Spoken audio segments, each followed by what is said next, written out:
J'avais l'habitude de penser que la famille était l'endroit le plus chaleureux, mais je me trompais. J'ai appris une dure leçon, tous les enfants d'une famille ne sont pas traités équitablement. Bonjour, je m'appelle Evelyne, j'ai 32 ans. J'ai toujours été une étrangère dans ma propre maison, depuis mon enfance. J'ai réalisé très tôt que je n'étais pas du tout comme Marcus, mon frère cadet 2 ans plus jeune que moi. Il était elle, enfant d'or, de la famille, tandis que j'ai appris à être indépendante dès mon jeune âge. Marcus a grandi enveloppé d'une protection et d'une indulgence absolue. Mes parents étaient une famille typique de la classe moyenne, pas trop riche, mais pas non plus dans la difficulté. Ils avaient les moyens de subvenir aux besoins de leurs 2 enfants, pourtant ils ont concentré toutes leurs attentes, leur amour et leur attention sur un seul, Marcus. Si Marcus voulait quelque chose, mes parents faisaient tout pour le lui obtenir. Si je voulais quelque chose, ils trouvaient une raison de dire non. À 6 ans, j'ai reçu un ours en peluche pour Noël. Je l'aimais beaucoup et je le serrais dans mes bras tous les soirs avant de me coucher. Mais Marcus a pleuré et a supplié ma mère d'en avoir un pareil lorsqu'il l'a vu. Sans hésiter, elle m'a arraché l'ours des mains et le lui a donné. J'ai éclaté en larmes, mais tout ce qu'elle a dit, c'est « Evelyne, tu es l'aînée, tu dois laisser ton frère l'avoir ». À 12 ans, j'ai eu un récital de piano après des mois de pratique acharnée. J'attendais avec impatience de voir mes parents dans le public, mais ils ne sont jamais venus. La raison ? Marcus avait un léger rhume, et il pensait qu'emmener le voir chez le médecin était plus important que de me regarder jouer. À 14 ans, j'ai remporté un prix scientifique au niveau de l'État, mais personne dans ma famille ne l'a mentionné. Le même jour, Marcus a marqué un but dans le match de foot de son école. Je n'ai pas besoin de le dire, vous savez déjà qui a eu une fête de célébration. J'ai essayé. J'ai espéré.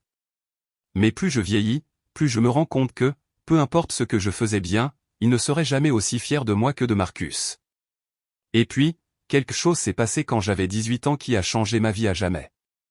Après avoir terminé mes études secondaires, j'ai reçu une bourse complète pour une université prestigieuse.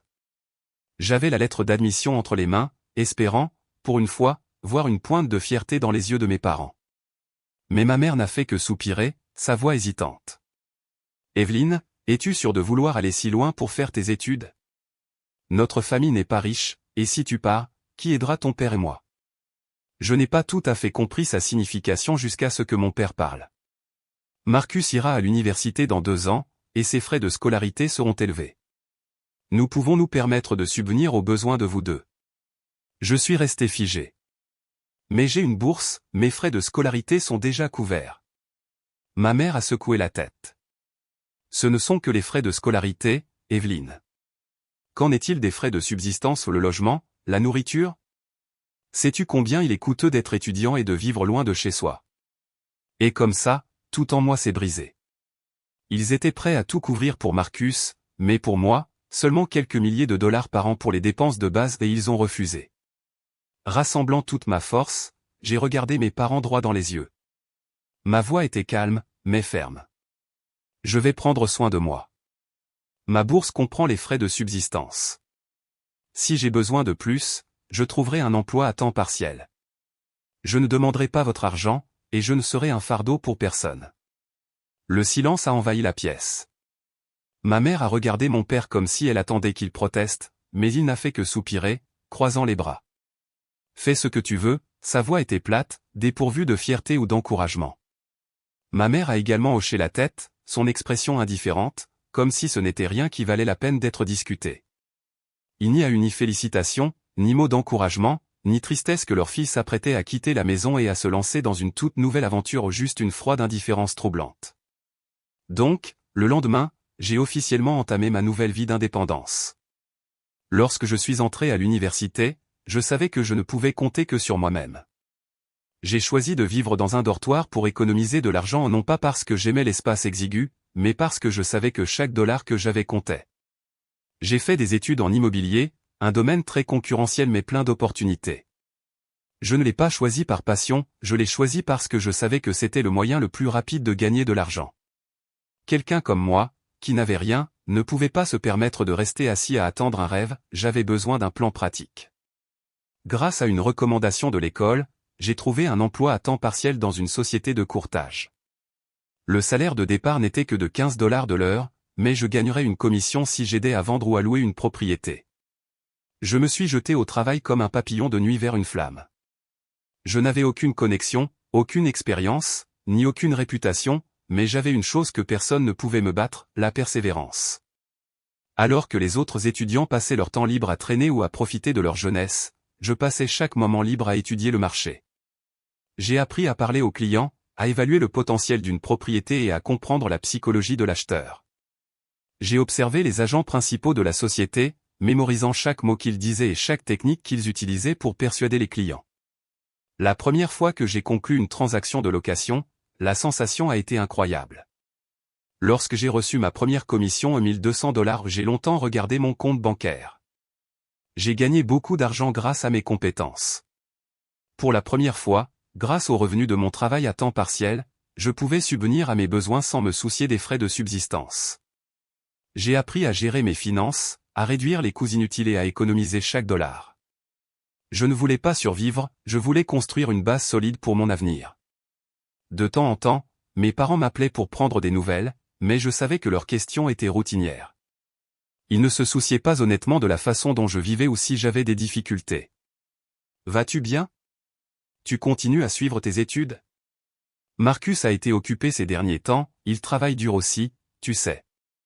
Je répondais toujours brièvement, oui, ça va. Il ne demandait jamais rien de plus, il n'avait aucune idée de ce que je faisais et aucun intérêt à savoir si je réussissais ou non. Et je ne ressentais plus le besoin de le leur dire. Après avoir obtenu mon diplôme, j'ai acquis plus de 3 ans d'expérience en tant que courtier et j'ai développé un solide réseau de clients. Il n'y a pas eu de temps pour les célébrations ou la détente, je me suis plongé directement dans le travail, utilisant toutes les compétences que j'avais apprises pour gagner de l'argent. J'ai continué à vendre et à louer des propriétés, accumulant commission après commission. Mais je ne voulais pas être seulement une courtière pour toujours, je ne voulais pas travailler pour quelqu'un d'autre. Je voulais posséder moi-même des biens immobiliers. 2 ans après avoir obtenu mon diplôme, j'ai acheté ma première maison pour 500 000. 300 000. .gp. 300 000. D'avance et j'ai contracté un prêt pour le reste. Ce n'était pas une décision facile, j'ai passé des semaines à y réfléchir, à calculer chaque chiffre, à peser chaque risque. Mais je savais que c'était une étape nécessaire.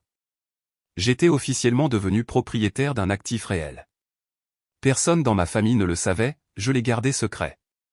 Je ne ressentais pas le besoin de partager cette réussite avec eux, et c'était probablement la meilleure décision que j'ai jamais prise. Après avoir acheté ma première maison, je ne me suis pas arrêté. J'ai continué à avancer, à travailler, à investir et à me développer. En 5 ans, j'ai possédé plusieurs appartements et propriétés commerciales et j'ai même commencé à m'aventurer sur le marché hôtelier. À l'âge de 28 ans, j'avais presque tout. Marcus, mon frère cadet, après avoir obtenu son diplôme, a fait des petits boulots, ne restant nulle part plus de 6 mois. Il a échoué à plusieurs reprises, encore et encore, mais mes parents ne l'ont jamais blâmé. Ils avaient toujours une excuse pour le défendre. Marcus n'a tout simplement pas encore trouvé le bon travail, cette entreprise ne savait pas comment reconnaître un vrai talent, il est encore jeune, il a le droit d'expérimenter. Ils n'ont jamais tenu Marcus responsable de ses échecs. Je n'avais jamais eu l'intention que ma famille connaisse la vérité sur ma vie, mais certaines choses finissent par éclater au grand jour, peu importe à quel point vous essayez de les cacher. Il y a 2 ans, un soir, je suis retourné chez mes parents pour dîner après avoir reçu un simple message de ma mère, « Es-tu libre demain soir? Viens dîner à la maison. » Pas de salutation, pas de questions sur mon état ou juste une demande directe, comme si je n'étais rien de plus qu'une connaissance lointaine. J'ai envisagé de refuser, mais j'ai ensuite hésité. Cela faisait longtemps que je n'y étais pas allé, cela pouvait être une réunion régulière, peut-être que, pour une fois, il voulait vraiment prendre de mes nouvelles. Je suis arrivé à 19 h. La maison était la même, l'atmosphère était la même, la façon dont il me regardait, comme si je n'étais jamais parti, était la même. Le dîner s'est déroulé comme d'habitude, rempli de conversations sur Marcus, Marcus essaie un nouveau travail, Marcus envisage de créer une entreprise, Marcus a juste besoin d'un peu plus de temps pour s'installer. J'ai hoché la tête, sans rien dire. J'étais habitué à ça. Mais ensuite, un simple accident a tout changé. Alors que j'étais dans la cuisine pour prendre de l'eau, mon téléphone, laissé sur la table à manger, a émis un léger « digne ». Je n'y ai pas prêté attention, mais Marcus oui. Tu as un message? C'est de ton petit ami? Laisse-moi vérifier. Mon téléphone était configuré pour afficher les aperçus des notifications sur l'écran de verrouillage, de sorte que Marcus pouvait immédiatement voir de quoi il s'agissait. Je me suis retourné au moment où il l'a ramassé, son expression curieuse se transformant en choc. Je me suis approché, mais il était trop tard.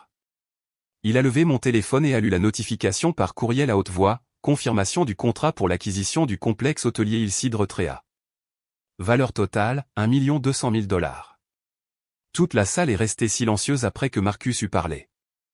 Ma mère assillait rapidement, comme si elle ne pouvait pas croire ce qu'elle venait d'entendre. Mon père a posé ses baguettes et m'a regardé. Marcus a laissé échapper un rire sec, croisant les bras en replaçant mon téléphone sur la table. Tu plaisantes?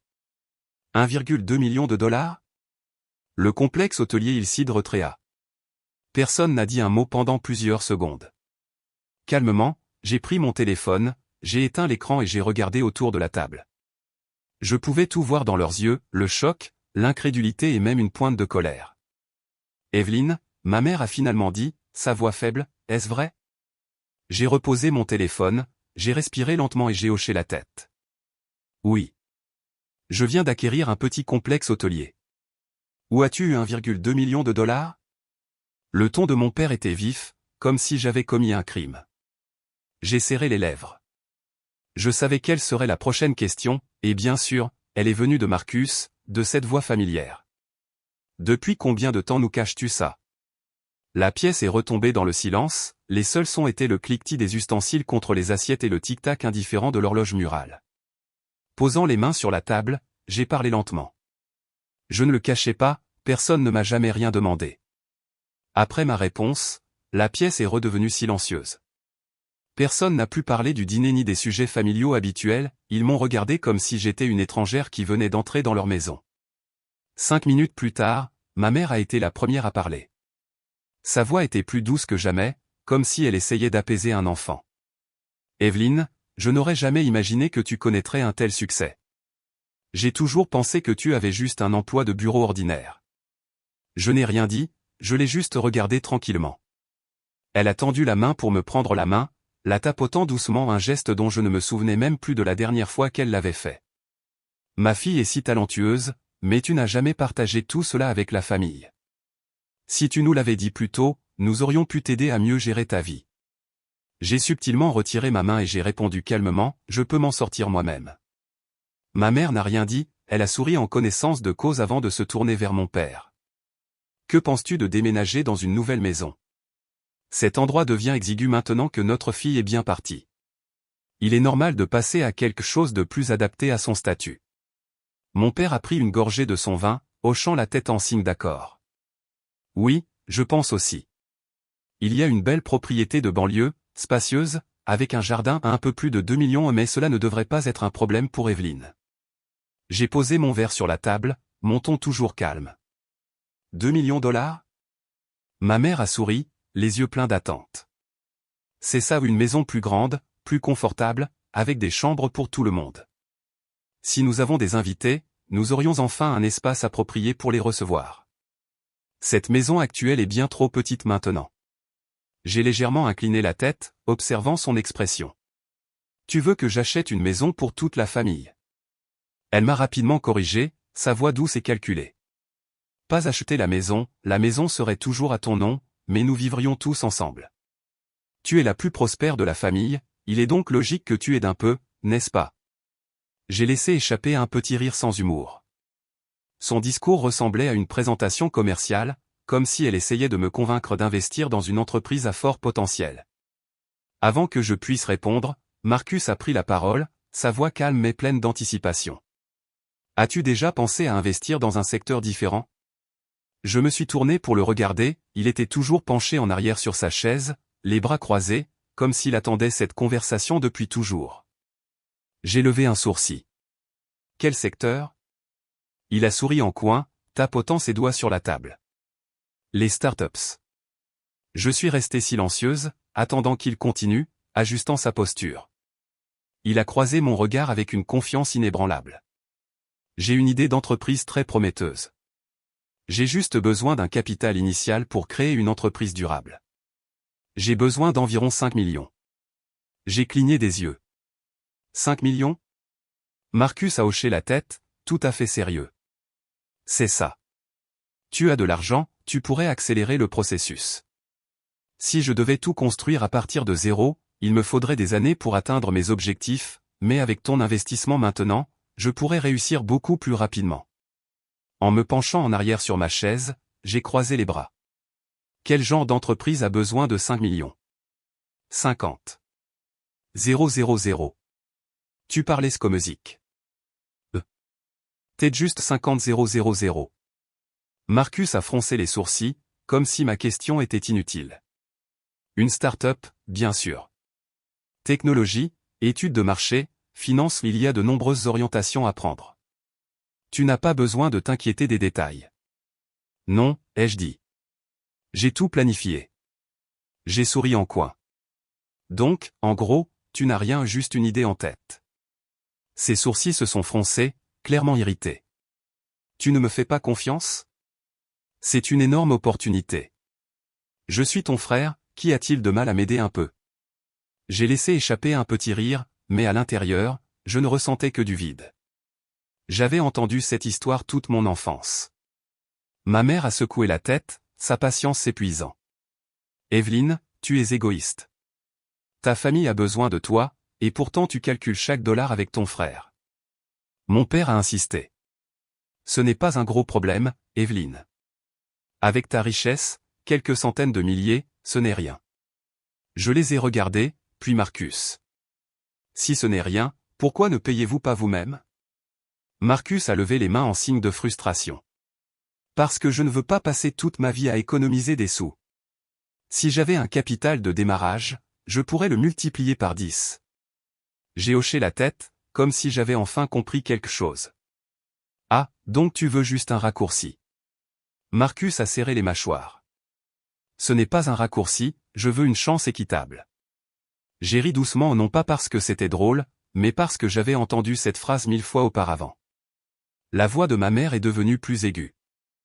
Evelyne, tu es déraisonnable. Aider ton frère n'est pas trop demandé. 5 millions, c'est beaucoup, mais tu pourrais au moins investir quelques centaines de milliers. Mon père a soupiré lourdement. Nous ne demandons pas grand-chose, juste un peu d'aide. Tu ne peux pas penser qu'à toi-même. J'ai posé les mains sur la table, parlant lentement et clairement. Vous avez raison, vous ne m'avez jamais rien demandé. Ils m'ont regardé, attendant mes paroles suivantes. Je leur ai donné un léger sourire. Parce que vous avez toujours cru que j'étais obligé de donner. La pièce est devenue incroyablement tendue. Je me suis levé, repoussant ma chaise. Je pense que je devrais y aller. Marcus s'est levé, sa voix s'élevant. Tu ne peux pas juste partir. As-tu déjà pensé à cette famille? J'ai croisé son regard directement. Cette famille a-t-elle déjà pensé à moi? Personne n'a répondu. Je me suis dirigé vers la porte de la salle à manger, mais juste avant de partir, je me suis retourné pour un dernier regard. Vous m'appelez toujours égoïste, ai-je dit doucement, mais avez-vous déjà cessé de vous demander qui sont les vrais égoïstes dans cette famille? Je pensais qu'après le dîner et après que je sois sorti de cette maison, ils me laisseraient enfin partir, mais j'étais trop naïve.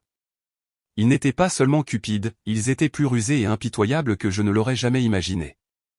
Une année s'est écoulée, les appels et les messages de mes parents sont devenus moins fréquents. J'ai supposé qu'ils avaient finalement accepté que je n'étais pas leur guichet automatique, mais en vérité, ils avaient un autre plan. Sans me le dire, ils ont secrètement contracté un prêt hypothécaire sur leur maison et ont utilisé l'argent pour financer la start-up de Marcus. Personne ne m'en a parlé, je ne l'ai découvert que lorsqu'il était déjà trop tard. J'ai découvert ça il y a 1 an. Ce jour-là, j'étais assise dans mon bureau, plongée dans la recherche d'un projet important, lorsque mon téléphone a soudainement vibré. J'ai jeté un coup d'œil à l'écran, c'était ma mère. J'ai regardé l'écran pendant quelques secondes avant de décrocher. Depuis ce dîner, ma famille et moi avions rarement parlé, ma mère n'appelait jamais sauf si c'était quelque chose de grave. Portant le téléphone à mon oreille, j'ai gardé ma voix calme. Qu'y a-t-il, maman? De l'autre côté, j'ai entendu un long soupir lourd. J'ai immédiatement reconnu ce ton de quelqu'un qui essaie d'évoquer la sympathie. Evelyne, nous sommes sur le point de perdre la maison. Je suis resté figé, les sourcils légèrement froncés. Perdre la maison? Qu'est-ce que tu veux dire? Elle a laissé échapper un sanglot tremblant, sa voix remplie de détresse. Ton père et moi, nous avons contracté un prêt hypothécaire, et maintenant la banque dit qu'ils vont saisir la maison si nous ne la remboursons pas. Je me redressai sur ma chaise, un malaise me parcourant l'échine. Vous avez hypothéqué la maison? J'articulai chaque mot avec soin. Pourquoi? Un bref silence régna au bout du fil, comme si elle cherchait désespérément une explication plausible. Enfin, elle parla, sa voix hésitante et basse. Votre père et moi, nous avons un ami. Ils nous ont invités à investir dans un restaurant. Ils ont dit que c'était une excellente opportunité. Je fronçai les sourcils. Vous avez hypothéqué la maison pour investir dans un restaurant? Elle tenta rapidement de se justifier. Ils nous ont garanti que ce serait rentable. Nous n'avions besoin de contribuer qu'à une petite partie, mais les choses ne se sont pas passées comme prévu. L'entreprise n'a pas bien marché. Je serrai le téléphone plus fort. Combien avez-vous emprunté? Une autre pause. Puis elle répondit rapidement, espérant que je manquerais le chiffre. 300 000 $. Je n'en croyais pas mes oreilles. 300 000 $, répétai-je, me forçant à rester calme. Elle fondit en larmes. Evelyne, s'il te plaît. Si nous ne pouvons pas rembourser, nous allons tout perdre. Nous n'avons nulle part où aller. Peux-tu nous aider? Ce n'est que 300 000 $. Je t'en supplie. Je fermai les yeux et inspirai profondément. Tu veux que je te prête 300 000 $ pour sauver la maison? Elle hocha rapidement la tête, sa voix débordant d'un espoir désespéré. Oui, s'il te plaît. Je te promets que nous te rembourserons quand nous aurons l'argent. J'ouvris les yeux, fixant le paysage par la fenêtre, l'esprit complètement vide. Je pouvais les aider, 300 000 $ n'était pas une somme énorme. Je pouvais virer l'argent demain, et le problème serait résolu.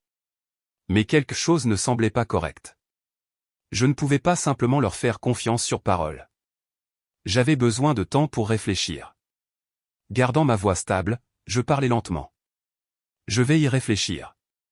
Ma mère paniqua immédiatement, sa voix s'élevant d'urgence. Evelyne, nous n'avons pas beaucoup de temps. La banque a déjà envoyé une mise en demeure. Si tu n'aides pas, nous allons perdre notre maison. Je resserrai ma prise sur le téléphone, mais mon ton resta ferme. Je comprends, mais j'ai encore besoin de temps pour réfléchir. Avant qu'elle ne puisse dire quoi que ce soit d'autre, je raccrochai. Après avoir raccroché avec ma mère, je n'arrivais pas à me débarrasser du sentiment que quelque chose n'allait pas. Sans hésitation, je pris mon téléphone et appelai Ryan, un de mes amis les plus proches et un expert financier en qui j'avais entièrement confiance. Il était brillant en analyse financière et pouvait se pencher sur les transactions immobilières plus vite que quiconque que je connaissais. L'appel sonna à peine avant que sa voix ne se fasse entendre. Evelyne, que se passe-t-il? Je pris une profonde inspiration, gardant ma voix stable.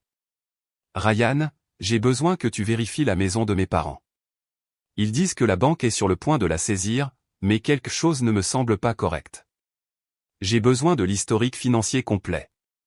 Il y eut une brève pause avant que Ryan ne réponde, ferme et confiant. Compris. Je vais me renseigner immédiatement. Donne-moi une minute. Lorsque la nuit était tombée, Ryan m'a rappelé quelques heures plus tard. J'ai répondu immédiatement. Il n'a pas perdu de temps avec des banalités, il est allé droit au but. Evelyne, tu avais raison. La maison a été hypothéquée pour un prêt de 300 000 $. Je resserrai ma prise sur le téléphone, mais avant que je puisse répondre, il continua.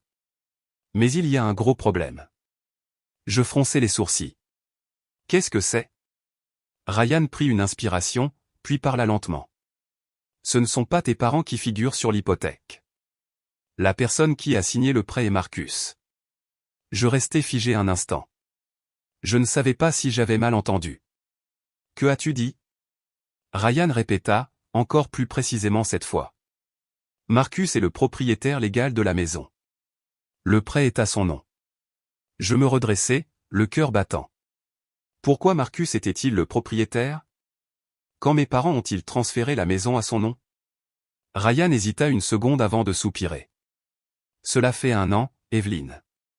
Tes parents ont transféré la pleine propriété à Marcus il y a 1 an. Un frisson glacial me parcourut l'échine. Ils avaient planifié cela dès le début, juste après avoir appris que j'avais des dizaines de millions sur mes comptes. Ils pensaient que je ne pouvais pas simplement m'en aller en mettant la maison au nom de Marcus. Je n'avais plus aucun doute, ce n'était pas une erreur désespérée, c'était un coup calculé. Je pris une profonde inspiration, gardant ma voix stable. Ryan, j'ai besoin de ton aide. Demain matin, je veux tous les documents relatifs à cela. Il répondit immédiatement. Compris. Je t'enverrai tout. Je raccrochai, m'appuyai en arrière sur ma chaise et fixai le mur devant moi. Je savais exactement ce que je devais faire ensuite. Le lendemain, je me suis rendu chez mes parents à 8 heures. Le soleil ne s'était pas encore complètement levé, et le quartier était calme. Je n'étais pas pressé, mais mon esprit était décidé. Ce serait la confrontation finale. Ma mère fut la première à me voir en entrant dans la cour. Elle se figea une seconde, puis son visage s'illumina instantanément. « Evelyne. Tu es là. » Mon père venait de sortir de la maison avec une tasse de café quand il m'a vu. Il leva un sourcil, mais tout comme ma mère, son expression se transforma rapidement en ravissement. Ma mère se précipita vers moi, sa voix pleine d'espoir. « Tu y as réfléchi, n'est-ce pas? Tu vas nous aider, n'est-ce pas ?» Je ne répondis pas tout de suite. Je restai immobile, laissant mon regard balayer chaque membre de ma famille. Mon père était calme et composé, comme s'il était déjà sûr que j'accomplirais mon devoir de fille obéissante. Marcus, assis sur le canapé du salon, était étrangement détendu, comme si cela n'avait jamais été son problème.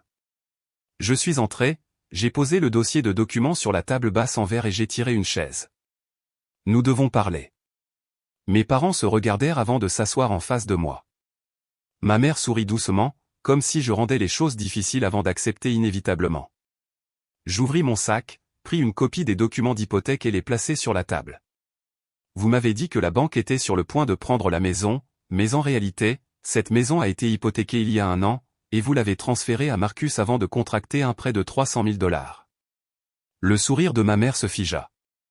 Je continuai, ma voix calme mais glaciale. Vous n'avez pas été forcé comme vous l'avez prétendu. Vous avez volontairement remis la propriété à Marcus pour qu'il puisse contracter le prêt. Vous m'avez dit qu'un ami vous avait convaincu d'investir dans un restaurant, mais la vérité est que vous n'avez jamais investi dans quoi que ce soit. Vous avez donné tout l'argent à Marcus. L'air dans la pièce devint glacial en un instant. Ma mère se raidit, son visage perdant lentement sa couleur. Mon père serra fermement la coudoir de sa chaise, tandis que Marcus restait complètement imperturbable, comme si rien de tout cela ne le concernait. Ma mère déglutit difficilement, essayant de reprendre son calme. Evelyne, cela n'a plus d'importance. Ce qui compte maintenant, c'est que nous avons besoin d'argent pour garder la maison. Je ricanai. Donc, vous m'avez menti. Vous pensiez que si je croyais que vous étiez forcé de perdre la maison, je vous remettrais l'argent sans poser de questions. Mon père s'éclaircit la gorge, sa patience s'amenuisant. Evelyne, tu exagères. L'argent est déjà parti. Ce qui importe maintenant, c'est de savoir si tu vas aider ta famille. Je me penchai en avant, les coudes sur la table, et croisai leurs regards. Non. Ce qui compte, c'est que vous m'avez menti. Ma mère cligna des yeux à plusieurs reprises, comme si elle ne pouvait pas croire que je venais de dire cela. Marcus pouffa de rire sec, croisant les bras. Et alors? Tu peux quand même aider. Je me tournai vers lui, les yeux remplis de dédain. Marcus, c'est ton problème. Tu as contracté le prêt, dépensé tout l'argent, et maintenant tu attends que je nettoie ton bordel. Il haussa les épaules, complètement indifférent. Tu peux aider. Tu as des dizaines de millions de dollars. 300 000 $, ce n'est rien pour toi. Ma mère hocha la tête avec empressement. C'est vrai, Evelyne.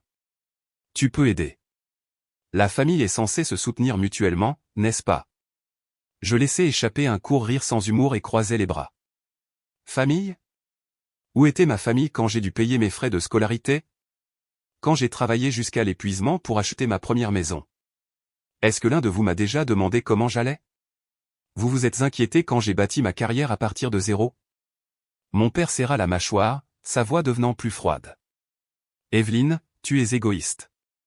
Ma mère intervint rapidement. Tu as des millions et tu refuses de donner à tes parents seulement 300 000 $. As-tu même une conscience? Je ne clignais pas des yeux, ne détournez pas le regard. Si c'est une si petite somme, alors pourquoi ne vous débrouillez pas vous-même? Ma mère ouvrit la bouche pour répliquer, mais rien ne sortit. Je les regardais un par un, ces personnes qui étaient autrefois ma famille, mais qui n'étaient plus que des étrangers remplis de cupidité. Je pris une profonde inspiration, puis parlai lentement. Si vous acceptez de me vendre cette maison, j'envisagerai de l'acheter et de vous laisser rester. Le visage de ma mère devint vide, comme si elle ne pouvait pas comprendre ce que je venais de dire. Mon père fronça les sourcils, son expression s'assombrissant. Marcus se leva de son siège, me fixant sous le choc. Pour la première fois, il était sans voix. Je continuai, ma voix aussi stable que jamais. Si vous avez juste besoin d'un endroit où vivre, je m'en occuperai le plus pratiquement possible. Mais ne perdez pas votre temps si vous pensez que je vais continuer à vous laisser profiter de moi. Les jointures de mon père devinrent blanches alors que sa prise se resserrait. Puis, soudainement, il attrapa le verre sur la table et le lança par terre. Le bruit aigu du verre brisé résonna dans toute la pièce. Il se leva de sa chaise, le visage rouge de fureur, et rugit, « Je n'ai pas de fille comme toi. » Pars. Ma mère haleta, le regardant sous le choc. Marcus resta figé, mais je vis pour la première fois une incrédulité véritable dans ses yeux. Ils s'étaient mis eux-mêmes dans cette situation, et cette fois, je ne reviendrai pas pour les sauver. Je pensais qu'après cette confrontation, c'était fini. Je leur avais permis de garder la maison, mais ils avaient choisi de ne pas la prendre. À partir de ce moment-là, je n'ai pas appelé, envoyé de SMS, ni pris la peine de savoir comment ils s'en sortaient. Ce n'était plus mon problème. Mais ensuite, une semaine plus tard, j'ai reçu une notification de mon avocat. J'ai jeté un coup d'œil à l'email dans ma boîte de réception. L'objet était si clair que je n'en croyais pas mes yeux, poursuite en justice pour soutien parental. Je l'ai ouvert et j'ai lu la plainte légale de mes parents. Devant le tribunal, ils m'avaient poursuivi.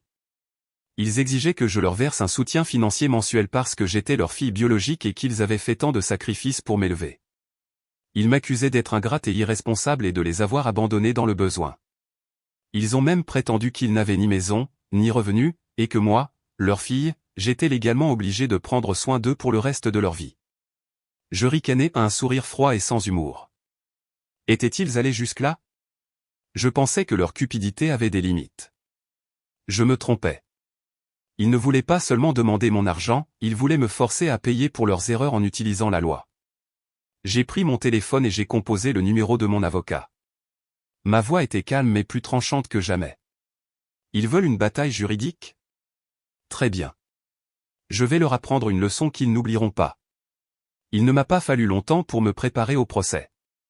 Mes parents ont peut-être pensé qu'ils avaient une chance de gagner et que le système juridique pouvait me forcer à assumer la responsabilité financière envers eux, mais ils ont oublié une chose cruciale, je n'étais plus la fille qu'ils contrôlaient.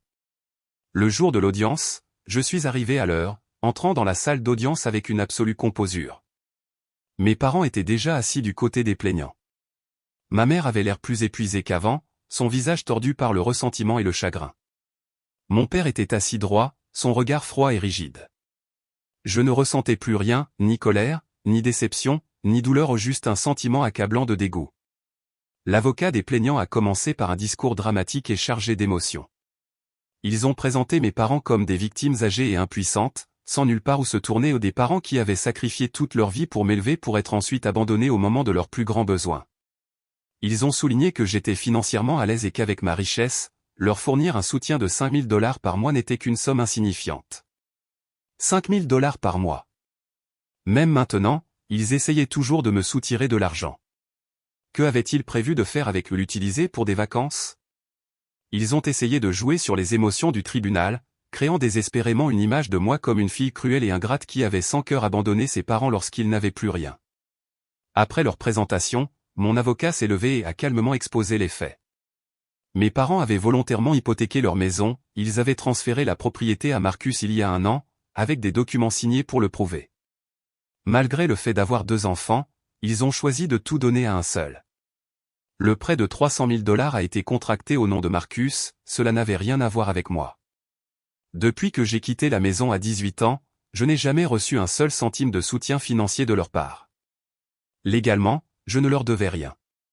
Après la déclaration de mon avocat, le juge a examiné les documents et s'est tourné vers mes parents. Sa voix était ferme, inébranlable. Il n'y a pas de base légale suffisante pour obliger la défenderesse à fournir un soutien financier aux demandeurs. Cette poursuite n'a aucune valeur légale. L'affaire est classée. Une seule phrase, mais elle a frappé mes parents comme un coup de tonnerre. Je les ai regardés. Le visage de ma mère est devenu pâle, ses lèvres tremblant comme si elle voulait parler mais ne pouvait pas. Mon père serra les poings, son expression sombre et rigide. Et Marcus, celui qui était toujours resté indifférent pour la première fois, j'ai vu une panique indubitable dans ses yeux. Ils avaient parié sur l'utilisation de la loi pour me forcer la main, et ils avaient perdu misérablement. À la fin du procès, je me suis levé et je me suis dirigé vers eux, croisant le regard de chacun d'eux individuellement. Baissant la voix, j'ai parlé lentement. C'est la dernière fois que nous nous verrons. Je vous ai donné une chance, mais vous ne l'avez pas saisie. Ma mère haleta, les larmes coulant sur son visage. Evelyne, tu ne peux pas nous abandonner comme ça. Je ricanai, mais cette fois, aucune amertume ne restait dans mon sourire. Vous m'avez abandonné il y a longtemps. Je me suis retourné et j'ai laissé derrière moi les gens qui avaient tout perdu au non seulement de l'argent, mais le seul enfant qu'ils aient jamais eu. Une année passa, et je n'ai plus jamais eu de leurs nouvelles. Plus d'appels téléphoniques insistants, plus de messages culpabilisants, plus de mensonges enveloppés dans l'illusion de l'amour familial. Je m'attendais à ce qu'ils reviennent un jour pour inventer une autre histoire à pleurs pour obtenir de l'argent de moi, mais ils ne l'ont pas fait.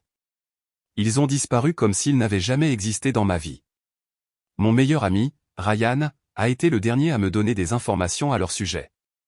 Un soir, alors que nous étions assis à boire du café après le travail, il s'est soudainement exprimé. J'ai entendu quelque chose à propos de tes parents. J'ai posé ma tasse et je l'ai regardé.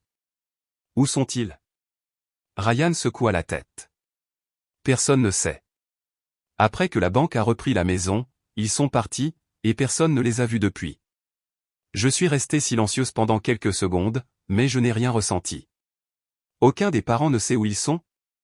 Ryan haussa les épaules. S'ils le savent, ils ne le disent pas. Parce qu'en ce moment, tes proches te disent sans cœur. J'ai laissé échapper un rire sec, sans surprise. Laissez-moi deviner où ils disent que j'ai des dizaines de millions et que je refuse de dépenser seulement 300 000 $ pour racheter la maison pour mes parents, et maintenant personne ne sait s'ils sont même en vie? Ryan hocha la tête. Quelque chose comme ça. Je me suis penché en arrière sur ma chaise, regardant par la fenêtre. La ville était toujours vivante, les lumières scintillant sur les gratte-ciel imposants. Au cours de la dernière année, j'ai développé mon entreprise, obtenu plus de succès, et je n'avais aucun regret. Je me fichais de ce que pensaient mes proches, je me fichais de leur regard jugé parce qu'aucun d'eux n'avait été là quand j'ai dû me débrouiller seul à 18 ans. Aucun ne s'est inquiété pour moi quand j'ai dû travailler 3 emplois pour survivre, aucun d'eux ne m'a contacté quand j'ai économisé chaque centime pour acheter ma première maison. Alors pourquoi devrais-je me soucier de leurs opinions maintenant? Et vous? Que pensez-vous de mon histoire? Si vous étiez à ma place, qu'auriez-vous fait? Seriez-vous retourné aider une famille qui vous a utilisé pendant des années, ou auriez-vous fait ce que j'ai fait, rompre les liens complètement et aller de l'avant? Laissez un commentaire ci-dessous et faites-moi part de vos pensées. Et n'oubliez pas d'aimer, de partager et de vous abonner. Activez les notifications pour ne jamais manquer une autre histoire. Au revoir, et à la prochaine fois. Merci de regarder.